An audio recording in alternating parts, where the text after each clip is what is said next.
Assalamualaikum warahmatullahi wabarakatuh. Pada kesempatan kali ini saya akan menjelaskan materi bakteri sebagai agen infeksi.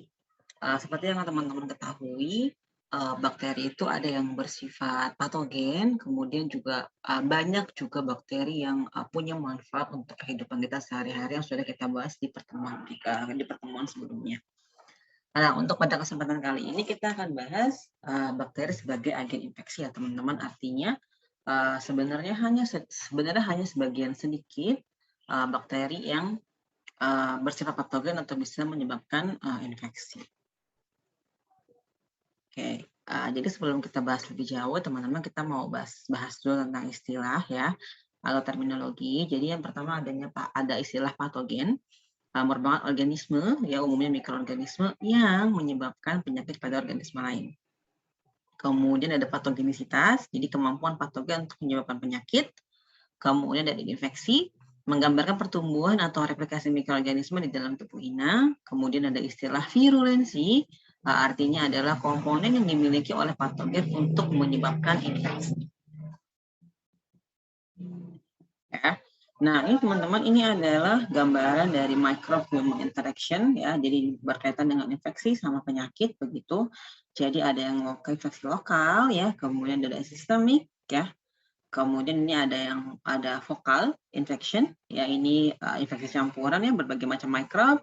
Kemudian ini yang infeksi sekunder kayak gitu. Ya, jadi yang primernya sebenarnya di sebelah sini begitu.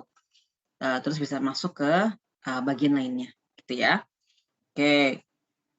Nah, kemudian tipe-tipe infeksi mikroorganisme ya teman-teman mungkin sudah beberapa tipe yang sudah teman-teman ketahui. Jadi ada yang lokal ya, terbatas pada area tubuh tertentu, ada sistemik ya, infeksi di mana mikroorganisme tersebar di seluruh tubuh, ada primer itu disebabkan oleh satu macam mikroorganisme, kemudian sekunder disebabkan oleh mikroorganisme dan terjadi mengikuti infeksi primer. Ya, ada yang campuran, ada subklinis, bakterinia, septikemia, opportunistik, dan juga nosocomial. Nah, di sini di gambar ini saya mau menjelaskan bahwa ada bakteri-bakteri atau patogen yang menginfeksi saluran pernapasan bagian atas dan juga saluran pernapasan bagian bawah. Ya, jadi ini adalah gambar dari sistem respirasi pada manusia ya teman-teman. Jadi ada bagian atas, bagian bawah. Makanya kenapa ada ispa atas, ada ispa bawah ya teman-teman.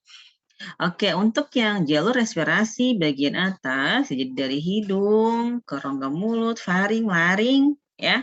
Kemudian itu adalah yang bagian atas, kemudian bagian bawah itu ada trakea, bronkus primer, bronkus sekunder, kemudian bronkiolus ya, kemudian sampai ke alveoli. Ya, jadi di masing-masing saluran pernapasan itu ada patogennya ya teman-teman. Jadi kayak misalnya di nasal cavity itu biasanya ada Staphylococcus aureus ya. Kemudian untuk yang di oral ada Neisseria meningitidis, ada Streptococcus pyogens ya, ini di faring ya.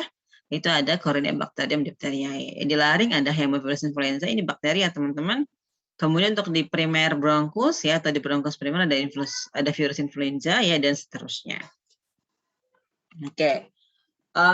Jadi ketika seseorang terkena penyakit atau terinfeksi bakteri, berarti nanti ada hubungannya dengan mikroba dengan inang ya. Jadi manusia dan makhluk hidup lainnya tidak dapat menghindari hubungan atau kontak dengan mikroorganisme. Karena adanya hubungan tersebut, mikroorganisme terbagi menjadi dua jenis, yaitu mikroorganisme yang memberi manfaat atau keuntungan bagi inangnya, dan yang kedua adalah mikroorganisme yang merugikan atau merusak inangnya. Ya, jenis mikroba yang membuat kerusakan atau menimbulkan kerugian terhadap tubuh inangnya disebut mikroorganisme patogen.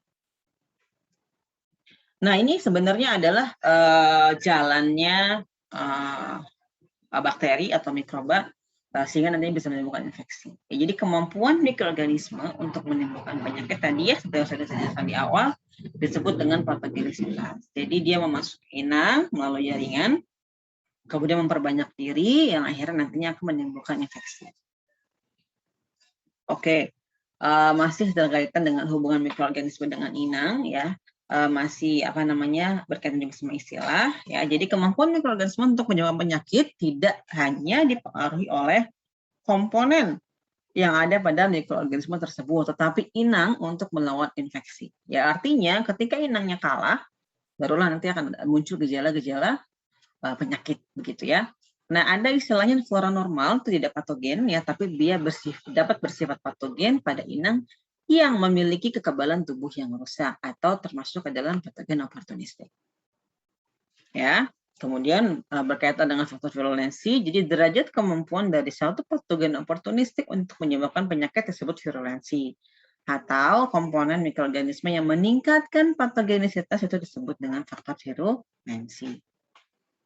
Nah, untuk macam-macam faktor virulensi yang dimiliki oleh bakteri adalah enzim ekstraseluler dan juga toksin. Ya. Bagaimana peran enzim pada mikroba, pada penyakit ya? Jadi banyak patogen yang mensekresikan eksoenzim yang membantu mikroba untuk menghindari sistem imun inang atau membantu proses multiplikasi. Ya, jadi contohnya ini adalah macam-macam bakteri yang mempunyai enzim ekstraseluler yang disekresikan sehingga dia bisa melindungi dirinya dari sistem pertahanan tubuh inangnya, gitu ya. Jadi contohnya adalah Streptococcus pyogenes, ini menginfeksi tenggorokan dan juga kulit, memiliki enzim streptokinase yang berperan dalam perusakan fibrin dalam pengumpulan darah dan membantu proses invasi pada luka. Ya, jadi dia punya enzim ini nih. Jadi dirusak fibrinnya, otomatis nggak bisa menggumpal darahnya. Bisa terjadi perdarahan, gitu ya.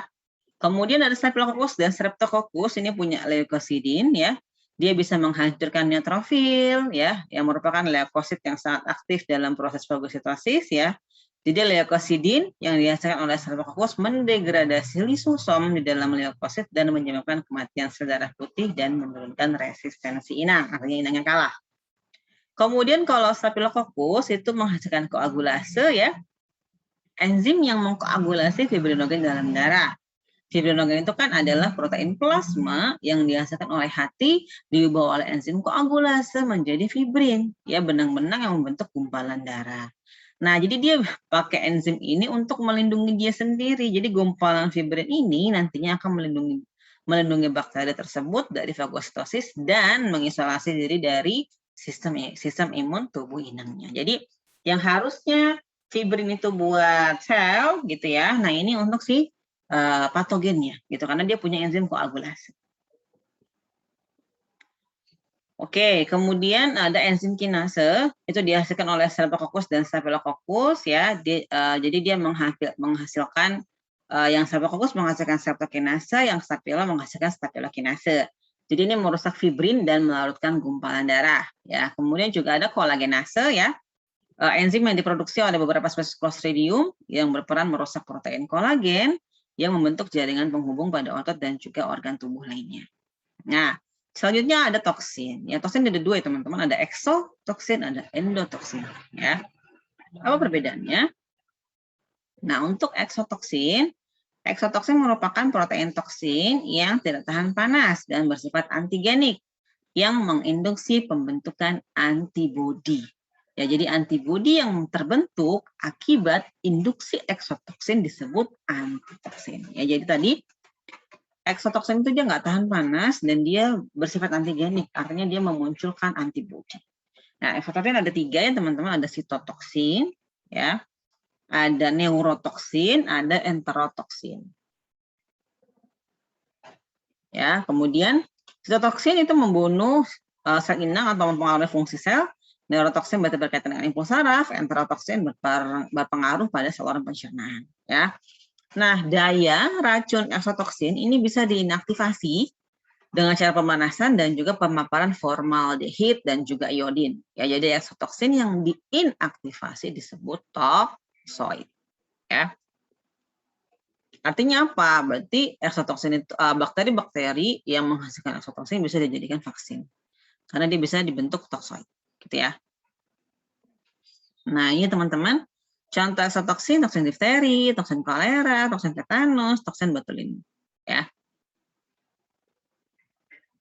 Kemudian sekarang adalah endotoksin. Ya, jadi kalau endotoksin ini umumnya dihasilkan oleh bakteri gram negatif yang patogen maupun non patogen selama masa pertumbuhannya maupun pada saat sel lisis. Ya, jadi sebenarnya toksin ini merupakan bagian dari membran luar bakteri gram negatif yang tersusun atas lipopolisakarida. Nah, kalau teman-teman masih ingat ya di materi bakteri ya strukturnya, kan ada bakteri gram positif sama bakteri gram negatif. Untuk bakteri gram negatif itu dia banyak mengandung lipid. Ya, jadi bagian lipid pada lipopolisakarida ini yang disebut lipid A itu adalah endotoksin. Ya, sehingga endotoksin merupakan lipopolisakarida, sedangkan enterotoksin merupakan protein. Ya, jadi kalau endotoksin ini sifatnya tahan panas. Ya, jadi dia nggak bakal kenapa-kenapa, jadi dia tahan panas ya. Kalau exo dia nggak tahan panas ya.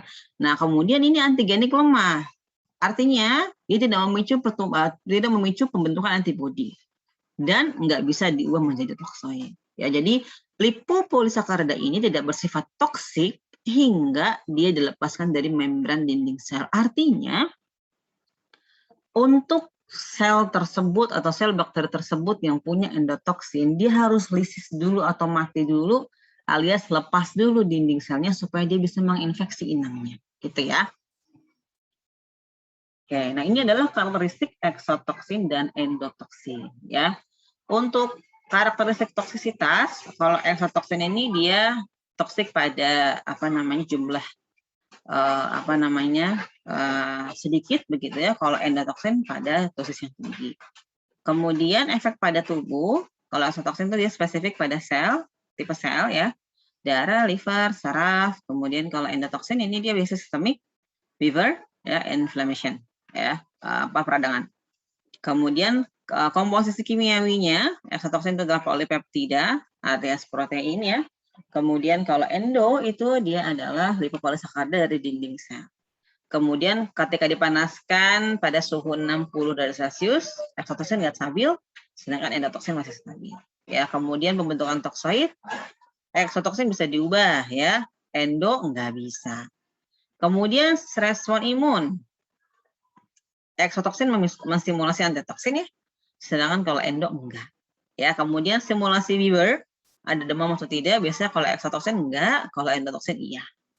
Ya, kemudian pelepasannya bagaimana? Kalau eksotoksin itu dilepaskan dari sel hidup, ya.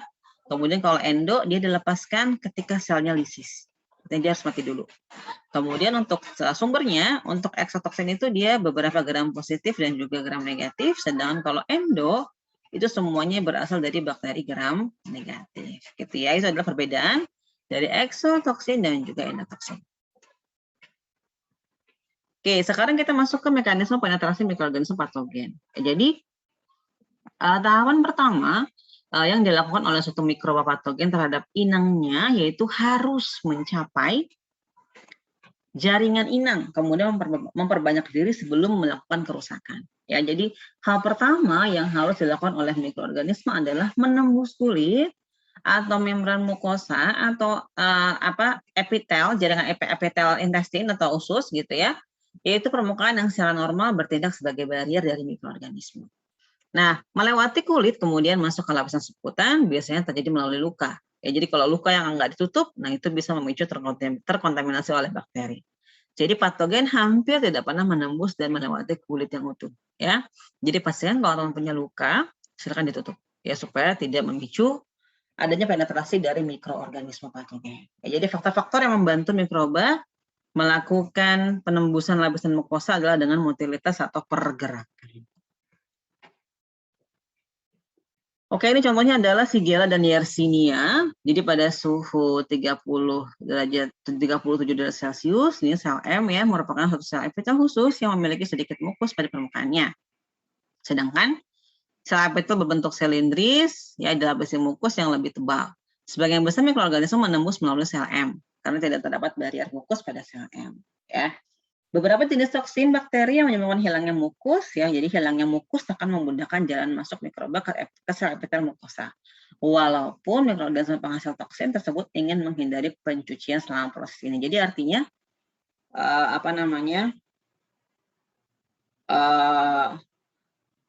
sel mukosa ya atau mukus yang ada di dalam tubuh kita itu justru membantu untuk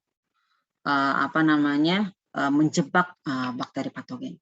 Nah, ini dia punya dia bisa lewat ke sana melalui sel M yang ada di dalam tubuh inang, gitu ya. Nah, ini adalah proses patogenesis dari bakteri ya teman-teman. Jadi pertama adalah adhesion atau penempelan. Harus nempel dulu. Kalau nggak nempel gimana mau masuk? Kemudian kolonisasi, perbanyakan diri ya. Di sini membuat koloni, kemudian ekspresi dari faktor virulensi. Jadi ketika sel bakteri ya, koloni sel bakteri itu, koloni bakteri sudah mencapai pada quorum tertentu, misalnya jumlahnya sekian ribu, sekian puluh juta sel, nanti dia akan mengekspresikan faktor virulensinya atau dia keluar senjatanya. Ya, kemudian nanti dia akan menyebar pada jaringan, kemudian juga dia bisa menyebar ke dalam saluran limfatik. Ya. Oke, nah ini adalah teman-teman apa sih namanya adhesion properties dari microbe, artinya struktur-struktur yang digunakan oleh microbe untuk menempel pada sel inang. Ya, jadi kayak Neisseria gonorrhoeae, dia menyebabkan penyakit gonorrhoeae. Ini dia mekanisme penempelannya adalah jadi fimbrianya attach yang nempel di epithelium genital. Ya, kemudian Escherichia coli menyebabkan diare, ini dia apa namanya menghasilkan kapsul antigen K, gitu ya. Kemudian Shigella ini Fimbria juga ya, menempel pada epitel intestin, kemudian Pseudomonas aeruginosa ya, Fimbria dan slime layer ya, jadi dia bikin slime gitu ya. Jadi influenza virus ya, spike virus ya bereaksi dengan reseptor pada permukaan sel ya. Jadi intinya adalah di sini kenapa sih patogen itu bisa menempel pada inangnya? Karena dia punya tempat duduk gitu loh. Jadi dia ada dockingnya, docking side gitu ya. Jadi dia bisa nempel kayak gitu menggunakan tadi struktur-struktur yang bisa menempel pada inang. Oke.